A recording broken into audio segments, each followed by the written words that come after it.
Գիտեմ չեմ կարող բացատրեմ, բայց գիտեմ որ Ավանի համար թուլանում եք, դե որ Ավանի համար թուլանում եք, եկեք Ավանի լավագույն պրոյեկտը ձեզ ներկայացնեմ, 4 հարկան իմ սիրած էլ են, որ միացելի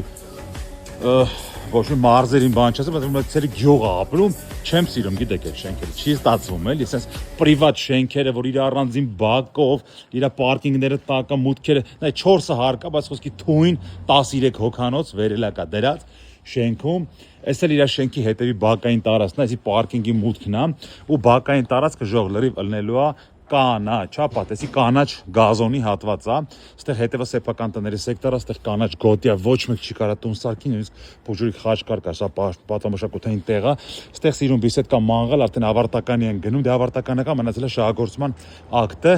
ու այսենց կայֆի մասին է խոսքը։ Ու այս հատվածը մի հատ կանաչ զոնա, ու այս շենքը։ Եթե լավն է, եկեք սաղս միասին ասենք, որ լավն է։